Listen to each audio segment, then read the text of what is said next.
señal de Jonás. Aleluya. Gloria a Dios. Bendito sea el nombre de Jesús.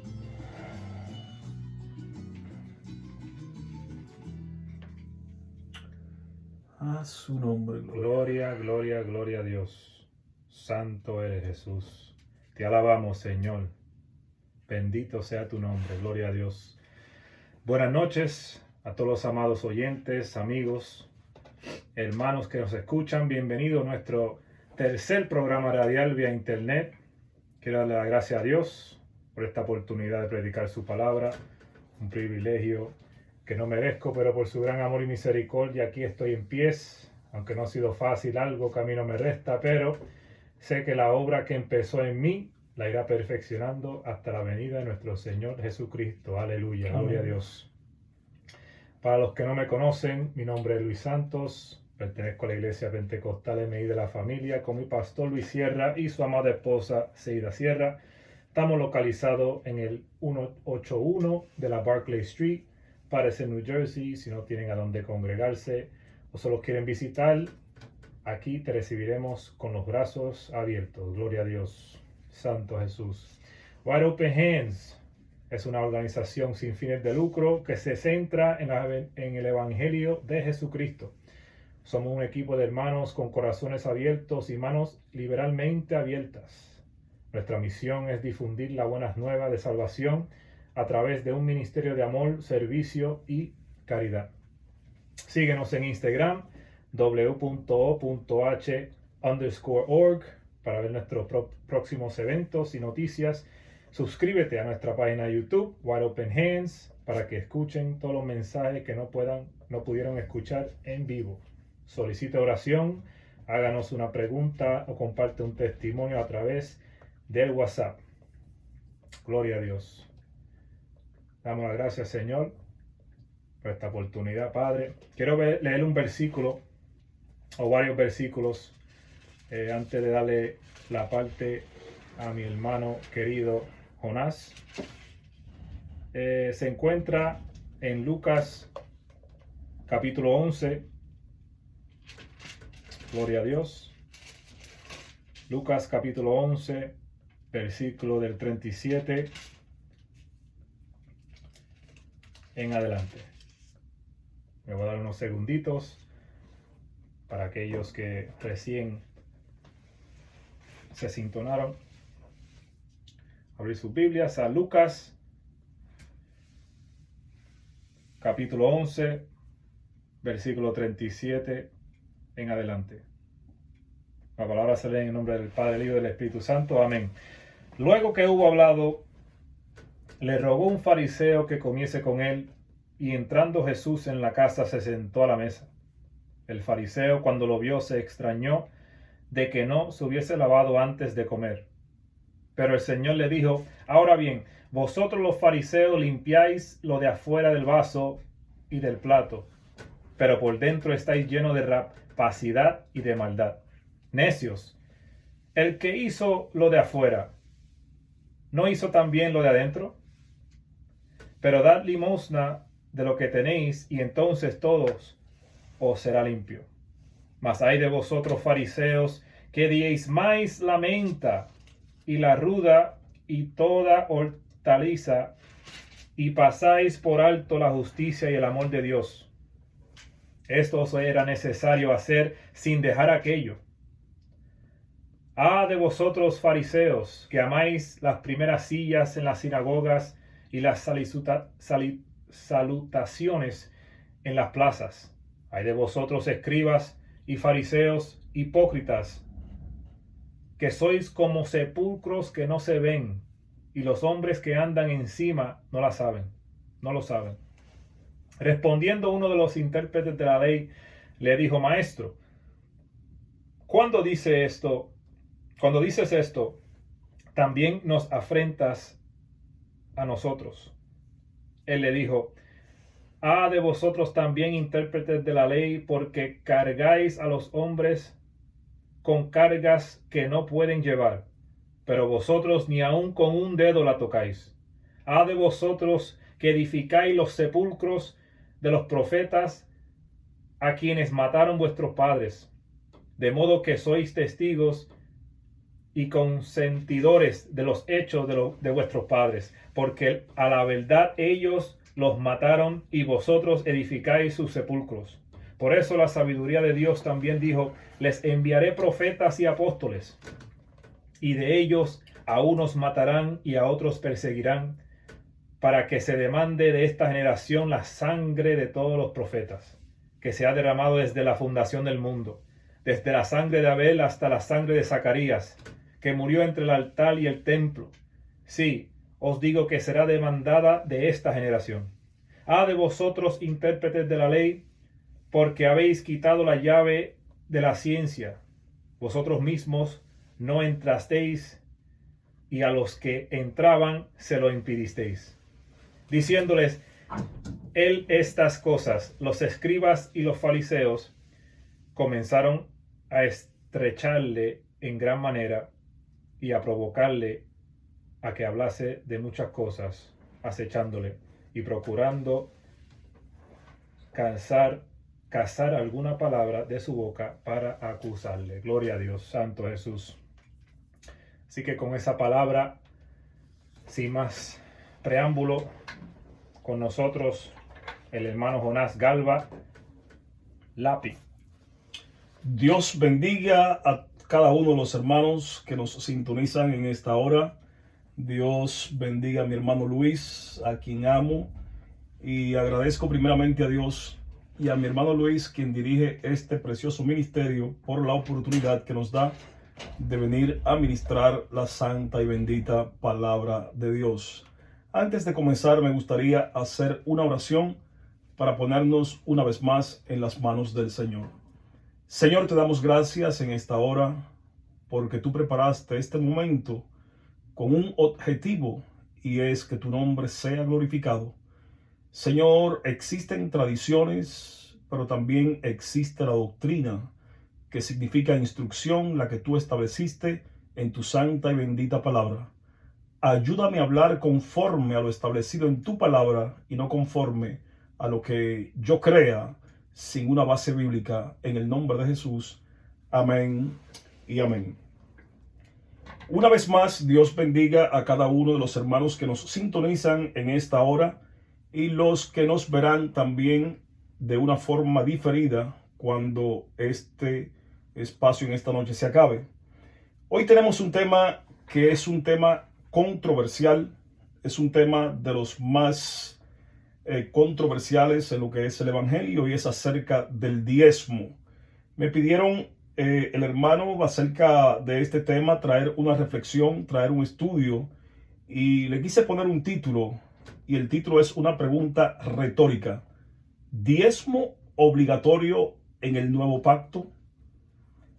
Antes de comenzar este estudio, me gustaría de una vez pedir perdón a algunos que yo sé que van a diferir de mí, porque es una tradición que se nos ha enseñado, y en muchas ocasiones los que tenemos tiempo en el ministerio hemos visto que la mayoría de los hermanos no dan por amor, sino por miedo. No se nos ha educado a dar conforme a la palabra de Dios, a tal punto que hemos visto en algunas ocasiones que personas que hablan de este tema conforme a lo establecido en la Biblia le quitan el ministerio, no permiten tener partes en sus iglesias y no son bienvenidos cuando se habla del tema del diezmo a la luz de la santa palabra. No lo hacemos para traer contienda, número uno. Tampoco lo hacemos para buscar un pretexto para no dar para el Señor, porque cuando entendemos la responsabilidad que tenemos en la obra del Señor, entendemos que el diezmo no es suficiente. El diezmo solamente es una parte, y cuando entendemos la responsabilidad, vamos a dar de una forma generosa, en muchas ocasiones aún más del diezmo. Antes de comenzar, me gustaría hablar en Marcos 10:17, donde un joven rico se acerca a Jesús, y este joven le pide instrucciones a Jesús, diciéndole que qué él tenía que hacer para ser salvo. Jesús le dice que venda todo lo que él tiene y que se lo dé a los pobres. Y eso se lo encontró él bien grande. Algo bien importante al leer este texto, que nosotros nos damos cuenta que Jesús en ningún momento le pidió que trajera el diezmo a la iglesia. En ningún momento le pidió que trajera algo de dinero a los líderes religiosos, sino que él quería que él se desprendiese de lo que él tenía, de todo, y que ayudara a las personas más necesitadas. La razón principal por la que muchas personas en la actualidad dan diezmo, como le decía, es porque no le han enseñado la forma de dar al Señor, sino que le han exigido que es una obligación dar diezmo, porque el mismo hay que llevarlo a la iglesia, al pastor, devolverle un 10% a Dios de lo que Dios nos ha dado. Una pregunta retórica me gustaría hacer en esta hora. ¿Le pertenece a Dios solamente el 10% de nuestro dinero? No hay una prueba bíblica en el nuevo pacto de que los cristianos debamos diezmar o de que hay que devolverle una cantidad específica al Señor. Ahora, supongamos que Dios sí es el dueño de $1 de cada 10 que nosotros recibimos. ¿Cómo entonces le vamos a devolver ese dinero a Dios? ¿Se lo devolveremos dando ese $1 de cada $10 a un lugar específico? ¿Entregaremos ese $1 a una iglesia o a un pastor?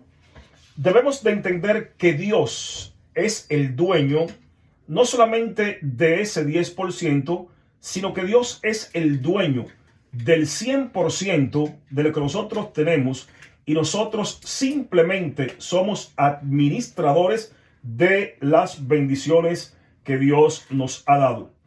Dios no necesita una cantidad específica, lo que quiere es que demos con alegría lo que nosotros vayamos a dar, recordando principios bíblicos que tiene que ser siempre con generosidad. Cuando Jesús vino a esta tierra, nunca le exigió a nadie un 10% de lo que la persona ganaba. Es muy importante a la hora de estudiar la Biblia que nosotros estudiemos qué significan las dispensaciones bíblicas.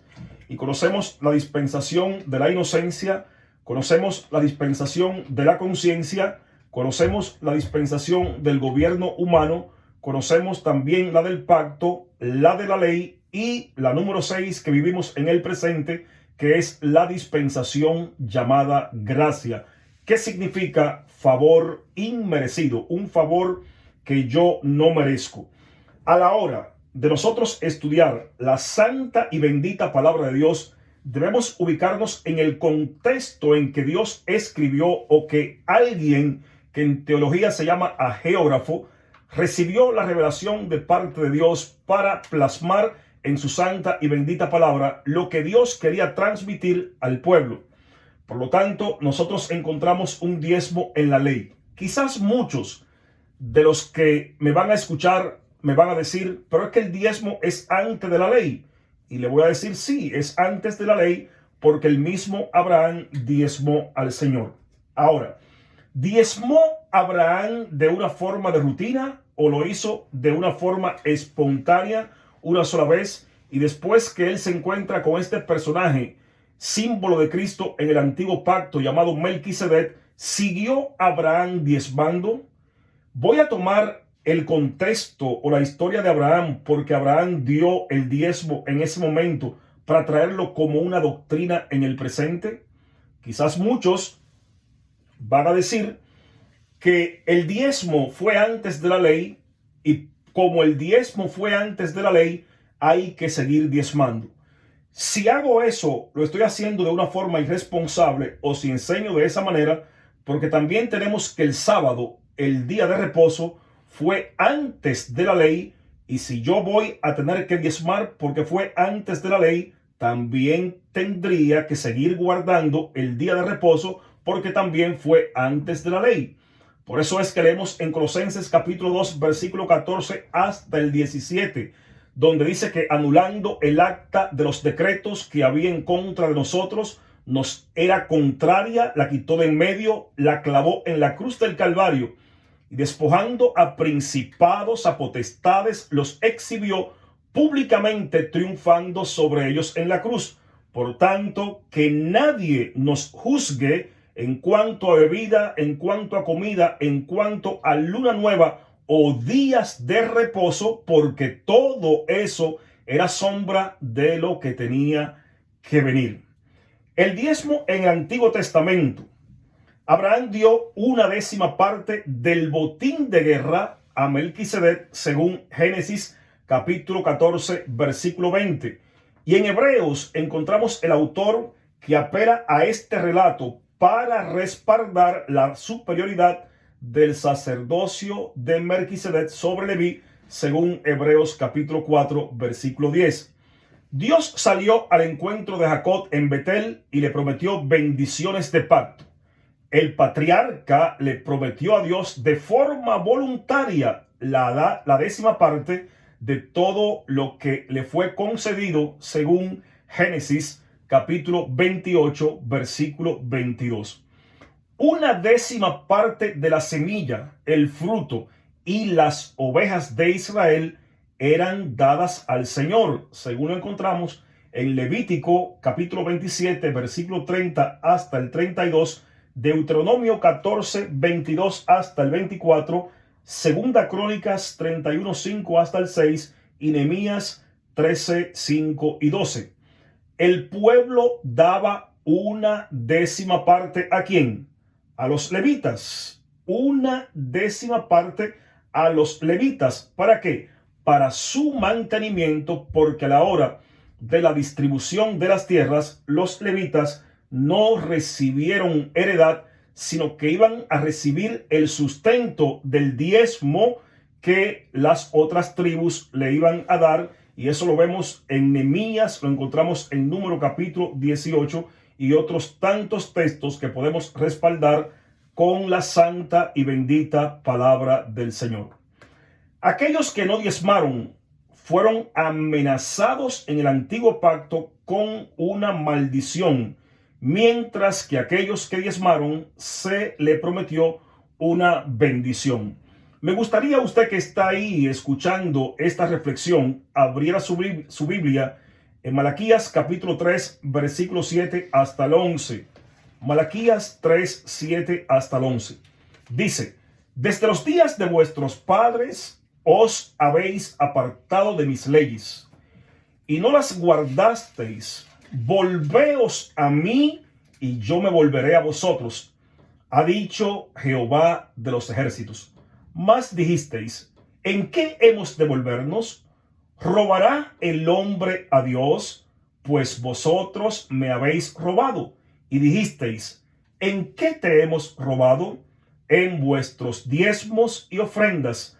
Malditos sois con maldición, porque vosotros, la nación toda, me habéis robado. Traed los diezmos todos al alfolí, y haya alimento en mi casa, y probadme ahora en esto, dice Jehová de los ejércitos. Si no, os abriré las ventanas de los cielos y derramaré sobre vosotros bendición hasta que sobreabunde. Reprenderé también por vosotros al devorador, y no os destruirá el fruto de la tierra, ni vuestra vid en el campo será estéril. ¿Y quién lo dice? Lo dice Jehová de los ejércitos. ¿Para quién eran esos diezmos? ¿Para qué se usaba ese diezmo? ¿Qué era el alfolí? Esos diezmos era para el sustento de los levitas, y los levitas tenían que dar la 10ª parte al sumo sacerdote de lo que traía el pueblo de Israel. Algo bien importante es también que no era dinero. Y muchos quizás dirían, como hemos escuchado en muchas ocasiones, no había dinero en ese tiempo, por lo tanto no se daba dinero. ¿Es cierto que no había dinero? Cuando leemos a Génesis capítulo 23, encontramos a Abraham comprando el lugar donde iba a sepultar a Sara a precio de dinero. El mismo Abraham sacó de su bolsillo, pagó dinero compró el lugar llamado Macpela en Génesis capítulo 23 y pagó, por lo tanto, sí había dinero. El diezmo era de los frutos, el diezmo era de las ovejas, el diezmo era de las vacas, y eso había un alfolí, que es un lugar como de almacén, donde había alimento para los levitas, y no solamente para los levitas, sino que estas personas que eran los representantes de Dios aquí en esta tierra, tenían el deber de parte de Dios, no solamente de ellos recibir el sustento, sino de ayudar a las viudas, ayudar a los huérfanos y ayudar a las personas necesitadas dentro del pueblo.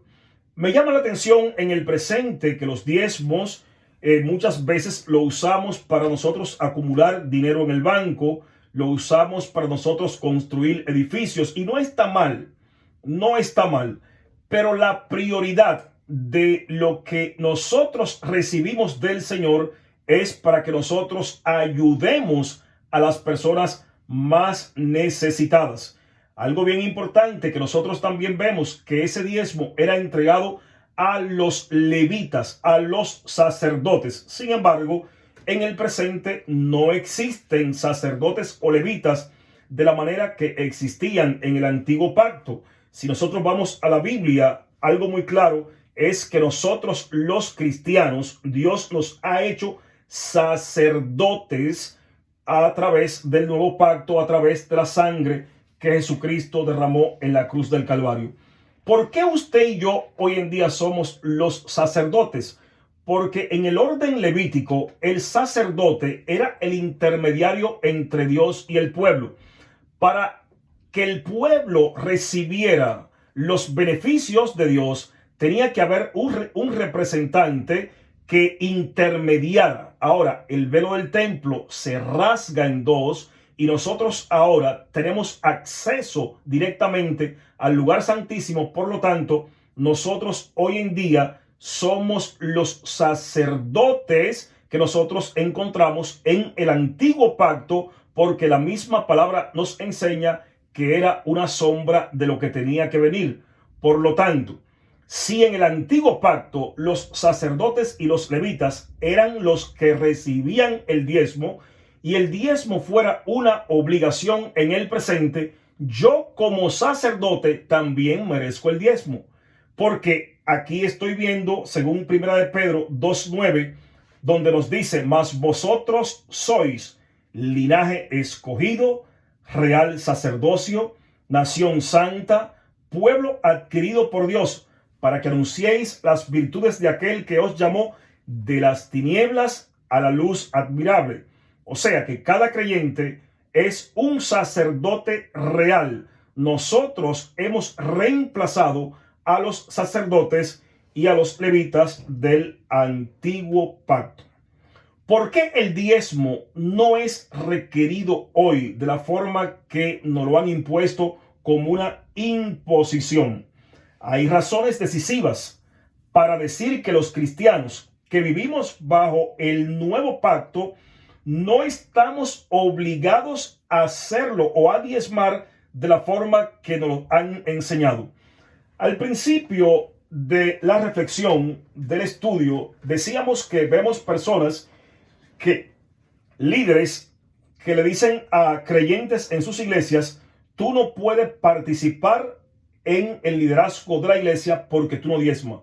Tú no puedes ser un líder porque tú no diezmas. Y hay un problema, y esto lo he visto a través de del tiempo que tengo en la iglesia, y es que la mayoría de las veces nos han enseñado a tenerle terror, miedo a Dios y no amor. Porque cuando a nosotros se nos instruye a amar a Dios, el diezmo mismo no va a ser pesado. Pero cuando damos con imposición, cuando damos por miedo, entonces ahí no hay bendición. Los creyentes ya no estamos bajo el pacto mosaico. Lo encontramos en Romanos capítulo 6, versículo 14, en Gálatas capítulo 3, Colosenses capítulo 3, estamos en una dispensación llamada gracia. Sin embargo, los ejemplos de Abraham y Jacob no podemos usarlo como patrones normativos para nosotros en el presente traer un diezmo por imposición. El que Jacob entregara una 10ª parte a Dios no significa su agradecimiento a Dios por haberle prometido estar con él y al mismo tiempo haberlo protegido. Su agradecimiento y generosidad todavía nos hablan hoy, pero una descripción histórica de lo que Jacob dio no apoya la idea de que todos los creyentes en el nuevo pacto deben dar a Dios una 10ª parte de sus ingresos. Los diezmos fueron dados a los levitas y a los sacerdotes, pero no hay levitas ni tampoco hay sacerdotes en el presente, porque es un sistema antiguo del antiguo pacto, y ahora, como dije al principio, todos los creyentes somos sacerdotes. El diezmo está ligado a la tierra que Israel recibió bajo el antiguo pacto. Israel debía celebrar un diezmo cada 3 años en Jerusalén, pero ese requisito no puede aplicarse a los cristianos de hoy en día. Eso era en relación a los judíos como nación, a los judíos que vivían en la tierra de la promesa. Con la venida de Cristo, la nación judía ya no es más, no podemos seguir esos patrones porque la ley fue abolida, el acta de los decretos fue abolida. Y si el diezmo en el presente tengo que guardarlo o practicarlo por una imposición, entonces tendré que volver a los rudimentos antiguos y se nos va a olvidar lo que el apóstol Pablo le dice a la iglesia de Corintio en 2 de Corintios capítulo 3, donde él dice que era una sombra de lo que tenía que venir, que eso pereció, que tenía gloria en un momento, pero ahora estamos en un nuevo pacto. Si el diezmo es obligatorio hoy en día, ¿cuánto yo tendría que dar? Como hemos señalado en la parte de arriba, el número era ciertamente más del 10% y cercano al 20%. Aquellos que abogan por el diezmo probablemente deberían quedarse en más del 20%, porque el pueblo de Israel no tenía un solo diezmo, sino que tenía diferentes diezmos. Cuando vemos personas enseñar del diezmo en el nuevo pacto, solamente escogen a Mateo capítulo 23 y Lucas capítulo 11 versículo 42, donde Jesús habla acerca de la menta y el comino que los judíos diezmaban y habían olvidado lo que era más importante. Debemos recordar que cuando Jesús viene a esta tierra, todavía se está viviendo bajo el antiguo pacto. Cuando entramos en el nuevo pacto, cuando Jesús resucita, ahí el acta de los decretos fue anulada. Entramos a un nuevo orden sacerdotal, donde ya yo no dependo de hacer una negociación con Dios, donde ya yo no dependo de darle a Dios para buscar un beneficio, sino darle a Dios por alegría, darle a Dios con un corazón alegre y dar a Dios también con generosidad.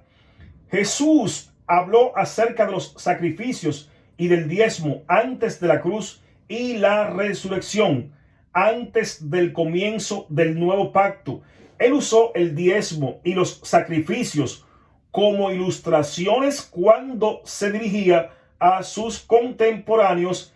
Él guardó la ley debido a que él fue nacido bajo ley, según Gálatas capítulo 4 versículo 4.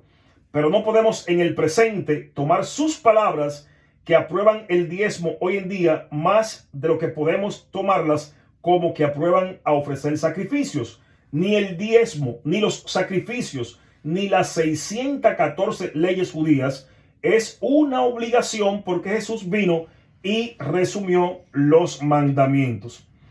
Cuando los cristianos reciben instrucciones, sobre dar a los pobres, no les manda a dar el diezmo al pobre. En cambio, se le instruye a ser generosos, se le instruye a ayudar a los necesitados, según encontramos en Hechos capítulo 2, versículo 43 al 47, 4:32 hasta el 37 y otros tanto, incluyendo 1 Corintios capítulo 16.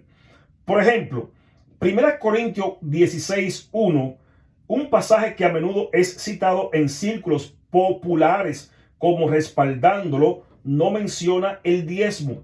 El pasaje habla sobre una ofrenda que se hizo a los santos pobres de Jerusalén, no como una doctrina en el presente. Aunque el diezmo, y esto es bien importante porque hay muchas personas que estudian estos puntos para entonces no bendecir la obra del Señor. ¿Estoy yo llamado a apoyar la obra del Señor? Sí, estoy llamado. Las iglesias, los locales, los lugares donde se ministra, se necesita de gastos, se necesita de tener dinero en el presente para poder llevar la obra del Señor adelante. Debemos de entender que tenemos la mente en el cielo, pero los pies todavía están en la tierra. Por lo tanto, la obra del Señor camina con dinero. La obra del Señor camina con corazones que dan de forma alegre, de forma generosa, no sacando el billete más pequeño, no buscando solamente un 10%, sino que a la hora de yo dar, si puedo dar más del 10%, voy a ser bendecido por el Señor porque lo estoy haciendo por amor y no por una imposición sin un fundamento basado en las Escrituras, en el Nuevo Pacto. Se nos ordena a nosotros como creyentes a dar a los que predican en el Evangelio, según Mateo 10:10, Lucas 10:7, 1 Corintios 9:6 hasta el 14, 1 Timoteo 5:17 hasta el 18. Y aunque debemos disfrutar de las cosas buenas que Dios nos da, también somos llamados a ser generosos con los necesitados. Es algo bien importante y esto me impacta a la hora de hablar del dinero en la iglesia. Nosotros los creyentes, y lo voy a repetir hasta la saciedad, nos han enseñado a dar por miedo, nos han enseñado a dar por terror. Recibimos amenazas de los púlpitos. Incluso yo sé que ahora mismo esta transmisión va a traer ciertos debates y ciertos señalamientos, pero sin fundamento bíblico, y muchas veces usan los altares, los micrófonos para bombardear las cosas que el mismo Dios ha establecido. Y muchas veces no somos diligentes o tampoco somos personas prudentes para sentarnos y estudiar a la luz de las Santas Escrituras lo que Dios quiso decirnos, lo que Dios quiso enseñarnos, lo que Dios estableció y no lo que estableció la tradición, no lo que estableció personas que se ufanan por tener tantas cosas, por tener riquezas, invertir en la bolsa de valores, porque yo soy el ungido del Señor. Sin embargo, encontramos la iglesia apostólica, la iglesia que Jesucristo formó en Lucas, cuando Dios comisiona a 70, que nunca ellos fueron a recibir dinero, sino que ellos fueron a bendecir vidas. Y cuando nosotros entendemos que bendiciendo vidas es como somos bendecidos, se cumplirá el Salmo 37:25 en nuestras vidas, donde el salmista declara: joven fui y he envejecido y no he visto un justo desamparado, ni su descendencia que mendigue pan. Es Gloria de llamarnos la atención. Amén. Eso quería decir amén porque hay un silencio en las redes sociales ahora. Gloria al Señor. Gritar un fuerte amén. Gloria a Dios. Sigue, hermano. Es de llamarnos la atención. Y esto lo voy a decir.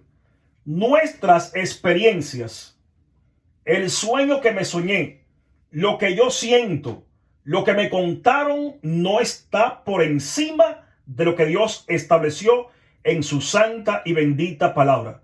¿Cómo es que yo he escuchado personas desde altares decir que Dios le mostró que hay gentes en el infierno, cristianos en el infierno, porque no diezmaron o porque no dieron la parte supuestamente que le correspondía a Dios?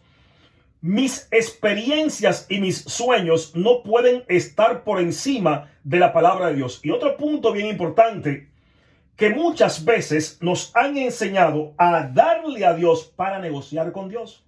Si le doy el 10%, voy a recibir bendiciones. Si le doy el 10%, voy a ser alguien próspero porque estoy negociando con Dios. Si le voy a decir ahora esto y quizás suene feo, Dios no es una prostituta que se vende por dinero. Dios no tiene necesidad de que yo le dé a Él para Él darme a mí. Cuando yo tengo una relación con Dios, yo no le doy a Dios para que Él me dé. Yo le doy a Dios con un corazón agradecido de lo tanto que ya Él me dio. Bendecimos el nombre del Señor. Por eso es que cuando Felipe se va a Samaria y van los apóstoles detrás de Felipe, vemos que Felipe comienza a predicar la palabra del Señor. Y vemos a un Felipe que muchos magos, muchas personas quemaron sus libros. Y había un tal Simón que también supuestamente se convierte. Y cuando llega el apóstol Pedro haciendo señales, haciendo prodigios bajo el poder de Dios, Simón el mago le quiere dar dinero al apóstol Pedro para él recibir de lo que el apóstol Pedro tenía. Y el apóstol Pedro le contesta: tu dinero perezca contigo, porque ha pensado que los favores de Dios se compran con dinero. El favor de Dios no se compra con lo que yo le doy. Yo le doy a Dios porque estoy agradecido, y tanto que Él me ha dado, no es suficiente el diezmo, no es suficiente una ofrenda. Por lo tanto, yo le voy a dar al Señor con un corazón alegre.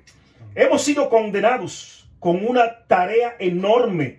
Personas que con sus testimonios mandan al infierno a personas que supuestamente no diezmaron. Personas que están claros en la palabra de Dios, y hay otros que no diezman y dan más del 10%, como decíamos al principio. Nosotros somos sacerdotes reales.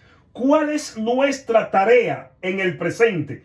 Es de ejercer nuestro sacerdocio en la tierra, tocando vidas, que almas sean transformadas con el poder de la santa y bendita palabra hasta que Cristo venga. La suposición de que tú debes de pagar para que alguien predique el evangelio afirma los engañados que estamos en muchas ocasiones. Hay pruebas bíblicas que deben de llamarnos la atención, que cuando alguien va a predicar, la palabra no se vende. Si usted va a un lugar, se le entrega una ofrenda, gloria al Señor. Pero si no le entregan la ofrenda, no hay dinero que pague lo que ya Cristo hizo por mí. Por eso es que es muy importante conocer la diferencia entre adorar y alabar. Yo alabo a Dios por lo que Él hace, yo alabo a Dios por lo que Él me da, pero yo lo adoro por lo que Él es. Aún en momentos que parece que las cosas no van bien, yo lo sigo adorando porque Él sigue siendo Dios. Y cuando entiendo este principio, voy a entender que la ofrenda, el dar para bendecir la obra, es un principio, y voy a dar contento, voy a dar alegre, porque cuando yo vea a mi iglesia que entren vidas, se sienten, estén cómodos y comiencen a salvarse y Dios a hacer lo que tiene que hacer, voy a estar alegre. Hermanos, yo he llegado a la conclusión que si nos enseñaran a la luz de la palabra a dar con alegría, a dar con gozo, a dar con un corazón alegre y no por imposición y por miedo, la obra del Señor fuera más bendecida, existieran menos debates teológicos interminables acerca de estos temas, y nosotros como iglesia fuéramos una iglesia más poderosa. Lucas 10, 1 hasta el 12, se registra que Dios envía 70 discípulos a predicar el evangelio. sin dinero, sin mochila, sin zapato. No hay registro de que Jesús les ordenara a que ellos recogieran el diezmo. Nadie les pagó a estos discípulos para predicar, sino que lo hacían gratuitamente, con un corazón alegre, y el Señor los bendecía porque no andaban detrás de dinero. Si nosotros predicáramos el evangelio con autorización, o lo predicamos con autorización del cielo, como estamos predicando hasta ahora, entonces estamos nosotros pendientes de que si trajeron o no trajeron. Tengo la experiencia de un predicador. Este predicador llega a una iglesia y hay un joven, y esto, hermano, no es un cuento, es una historia. Y este joven, atado por las drogas, este joven atado por el vicio, llega a la iglesia, y hay un predicador que dice que el que quiera ser libertado tiene que traer $100. Y este joven, atado por el mundo, atado por el vicio, pasa al frente y le dice al predicador: yo quiero ser libertado, pero no tengo los $100. Y el predicador le dijo: pues salga por ahí y búsquelo donde sea, y yo lo voy a esperar aquí. Nos llamó a eso Dios. Nos llamó Dios a nosotros negociar con su santa y bendita palabra. No predicó Jesús, los apóstoles, un evangelio, donde no se imponía un límite a los feligreses. ¿De dónde nosotros hemos sacado esto? Y hemos sacado de contexto. ¿Y por qué hay tantas personas preparadas en la palabra, que conocen la palabra, y aún siguen defendiendo a capa y espada algo que ellos mismos saben que no tiene fundamento bíblico en el nuevo pacto? Lo que pasa es que cuando nosotros enseñamos, vamos a tener menos borregos y vamos a tener personas con discernimiento que no se van a dejar manipular. Cuando tú conoces la palabra, tú aprendes a descansar en Dios. Alguien dijo: si no da el diezmo te va al infierno. Usted que conoce la palabra, ¿va a creer eso? ¿Se va a poner en su vida un espíritu de amargura o otra cosa? ¿No va a seguir dando para el Señor? Si tiene el diezmo, gloria a Dios. Si no tiene el diezmo, de lo que usted se propuso en su corazón, como vamos a ver más adelante. En el Nuevo Testamento nosotros encontramos tantos puntos para dar, que si nosotros escogiéramos los textos, los versículos, los contextos del Nuevo Testamento, cómo tenemos que dar de forma generosa, no tendríamos que recurrir al antiguo pacto para nosotros sacar de contexto tantas cosas que nosotros sacamos.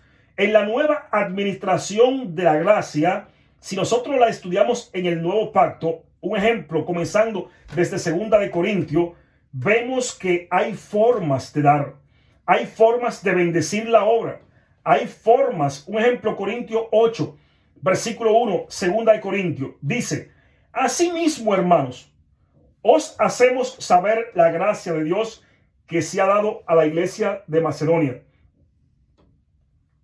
que en grande prueba de tribulación, la abundancia de su gozo y su profunda pobreza abundan en riqueza de su generosidad.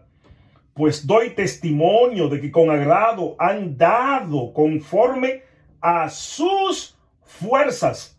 Aquí vemos que la iglesia de Macedonia dice que dio con agrado, conforme a sus fuerzas.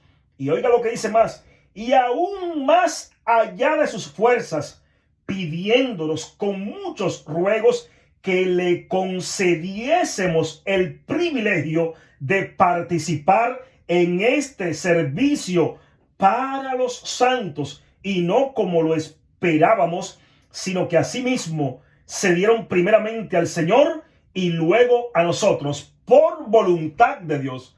Bendecimos el nombre del Señor en esta hora. Gloria a Dios. ¿Cómo es que esta iglesia entendió que el dar era un privilegio? ¿Cómo es que esta iglesia dio según sus fuerzas? ¿Cómo es que esta iglesia, no solamente según su fuerza, sino que fue un poquito más allá, corrió una milla extra. Está mi iglesia, está mi congregación. Yo sé que en mi congregación se paga mortgage o se paga renta, se paga biles. Yo sé que el pastor trabaja a tiempo completo. Para mí, mi pastor, yo quisiera verlo de la mejor forma, porque después de Dios, Él me representa aquí en esta tierra. Pero tampoco puedo permitir que las personas o líderes que me dirigen se lucren del evangelio trayendo textos fuera de contexto para manipular al pueblo. Aquí vemos una iglesia que dio con entendimiento, pero dice que dio con abundancia, con riqueza de su generosidad. Y dice que dio no solamente con sus fuerzas, sino que fue un poco más allá. Y algo bien importante, que le rogaron esta iglesia a los apóstoles a que le diese el privilegio de dar para el servicio de los santos. Aleluya. Esta iglesia entendió que el dar era un privilegio. Esta iglesia entendió, bendecimos el nombre del Señor, que bendecir a los que necesitan es un privilegio. Y muchas veces tengo el diezmo en mi bolsillo y tengo el hermano que no tiene para comer en su casa, que no tiene para tomar el tren y venir a la iglesia, que después del servicio no sabe qué va a comer, y tengo el diezmo y supuestamente en el nombre de Dios he hecho el diezmo y dejo a mi hermano con hambre. ¿Qué dice o qué nos enseña Santiago 1:27? Cuando nosotros vamos al seminario teológico, estudiamos el evangelio práctico usando el libro de Santiago. Y Santiago 1:27 dice: la religión pura y verdadera a los ojos de Dios Padre consiste en ocuparse de los huérfanos y de las viudas en sus aflicciones y no dejar que el mundo te corrompa. Mi pregunta es, a ti que me escucha, líder, hermano, ¿te estás ocupando de las viudas? ¿Te estás ocupando de los huérfanos? ¿Te está ocupando de las personas que tienen necesidad, que tú sabes que están a tu alrededor? ¿Va a seguir diciendo que ama a Dios cuando no sustenta a las criaturas de Dios que están a tu alrededor, que lo necesitan?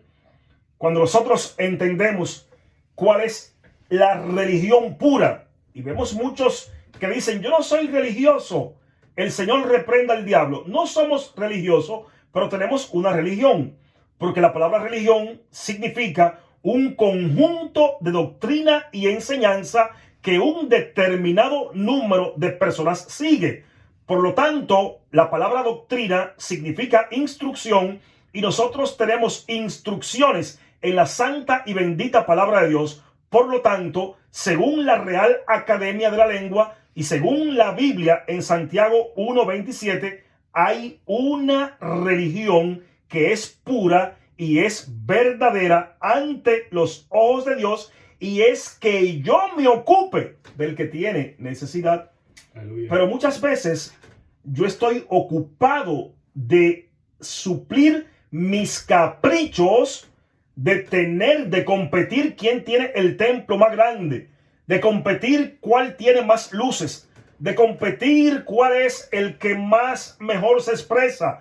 Estamos en una competencia entre nosotros, y para nosotros llevar esa competencia, muchas veces manipulamos al pueblo y se nos olvida que antes de manipular a ese pueblo es mejor que lo llevemos a la presencia del Señor y le doctrinemos conforme a su santa y bendita palabra, y que cuando ese pueblo esté doctrinado conforme a la santa y bendita palabra, usted va a ser más bendecido, usted va a ser más prosperado, recibirá más del diezmo porque Dios lo va a bendecir. La ofrenda es algo espiritual, amados, aunque es material, pero es algo espiritual, porque yo no doy de lo que me sobra. Yo no doy el 10% por una manipulación. ¿Cómo es que vamos a lugares en el presente y escuchamos líderes desde el altar decir: los que tienen 100 que se pongan aquí, los que tienen 200 que se pongan aquí, los que tienen 20. Fíjese que Dios no anda buscando que nosotros nos llevemos la gloria por lo que damos. Nosotros le damos a Dios por lo mucho que Él nos ha dado. La ofrenda es para el Señor. Debemos de entender eso. No ofrendemos a Dios para que nos dé. Ofrendemos a Dios por lo que ya Él nos ha dado. Debemos de entender que ofrendar es un privilegio, y también debemos de entender que el ofrendar es una responsabilidad. La ofrenda debe ser con generosidad. No se trata de debatir si hemos de hacer el diezmo o más o menos. En el Antiguo Testamento el diezmo, como dijimos, era parte de la ley, pero normalmente quien cuestiona el diezmo no es porque quiera ofrendar, más el diezmo ha quedado para nosotros como un barreno de lo que es ofrendar, no una imposición. Hay momentos en los cuales vamos a dar más del diezmo, y hay otros en que vamos a dar según seamos prosperados. Segunda de Corintios capítulo 9. El apóstol Pablo da instrucciones sobre cómo ofrendar. Escribe: el que siembra escasamente, también segará escasamente. Y el que siembra generosamente, generosamente también segará. Todos queremos ver pecadores venir a los pies de Cristo. Todos queremos ver bautismos. Todos queremos ver nuevas iglesias y ver el evangelio llegando a todas las naciones. Pero para que esto suceda, es necesario, usted hermano que me escucha, que tenemos que bendecir el lugar donde Dios nos ha llevado. Tenemos que bendecir la iglesia donde Dios nos ha llevado. No estamos de acuerdo con las manipulaciones ni enviar a gente para el infierno, pero sí hay fundamentos bíblicos donde es necesario que para que esta obra siga adelante, nosotros bendigamos la obra del Señor. Debemos de ofrendar con gozo, según segunda de Corintios 9:7. Que hemos de ofrendar no con tristeza ni por necesidad, porque Dios ama al dador alegre. Usted debe de recordar que la ofrenda es parte del culto al Señor. ¿Acaso cantas enfadado? ¿Acaso usted da un testimonio bien enfadado, con una cara larga, como que lo bautizaron en jugo de limón? ¿Usted a la hora de orar, ora con fastidio? Yo sé que no. Asimismo como usted canta alegre, asimismo como usted ora alegre, asimismo como cuando usted toma una parte en la iglesia que usted pertenece gozoso y se prepara de una manera para usted bendecir la obra, ese tiene que ser la misma forma de la hora de ofrendar. Usted tiene que dar lo mejor para el Señor. Y debe de entender, como hemos dicho, que en la obra del Señor camina con dinero. Ofrenda, de nuevo, en 2 Corintios 9 expresa claramente: cada uno dé como propuso en su corazón. O sea, no es que usted el día del culto va a llegar a la iglesia y usted va a buscar el billete más pequeño para usted darlo para el Señor. Propóngase de lo que usted ha obtenido durante la semana, como nos enseña 2 de Corintios capítulo 9, a usted decir: esta ofrenda es para que la obra del Señor siga adelante. Cuando el dinero llegue a tus manos, ya sea el salario o un regalo o una herencia, decide en oración al Señor qué ofrenda tú le vas a dar al Señor. ¿Cuánto? Tienes esta que ser la actitud correcta, porque debo de entender que la ofrenda también es una adoración. ¿Es el diezmo una imposición como nos lo han enseñado en el presente? No es una imposición. Sí tenemos que dar para el Señor, pero tenemos que dar para el Señor sin dejarnos manipular, sino como manda la santa y bendita palabra del Señor. Yo sé que son ya las 7 la 8:57, nos quedan 3 minutos. Voy a dejar al hermano Luis porque este es un estudio bien extenso.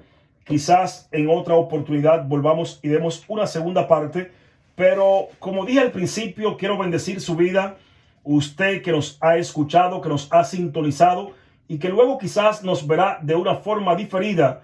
Este estudio lo hacemos para que el nombre de Cristo sea exaltado, no para traer debates teológicos interminables, ni para que entremos tampoco nosotros en disputas interminables, sino para nosotros expresar la palabra como está escrita, sin añadirle ni quitarle. Dios le bendiga, Dios le guarde, y mi hermano Luis con ustedes.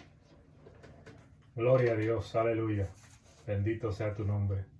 Gracias, Señor. Gracias, hermano Jonás, por ser usado por el Señor, guiado por el Espíritu Santo. Un hombre, siervo del Señor, bien estudioso, un teólogo, maestro, que Dios le ha revelado mucho. Y aquí compartirá con nosotros en otras ocasiones, trayendo varios estudios controversiales que muchos no quieren ni tocar, pero el hermano ha dicho: envíame a mí, que yo estoy listo para lo que venga. Gloria a Dios.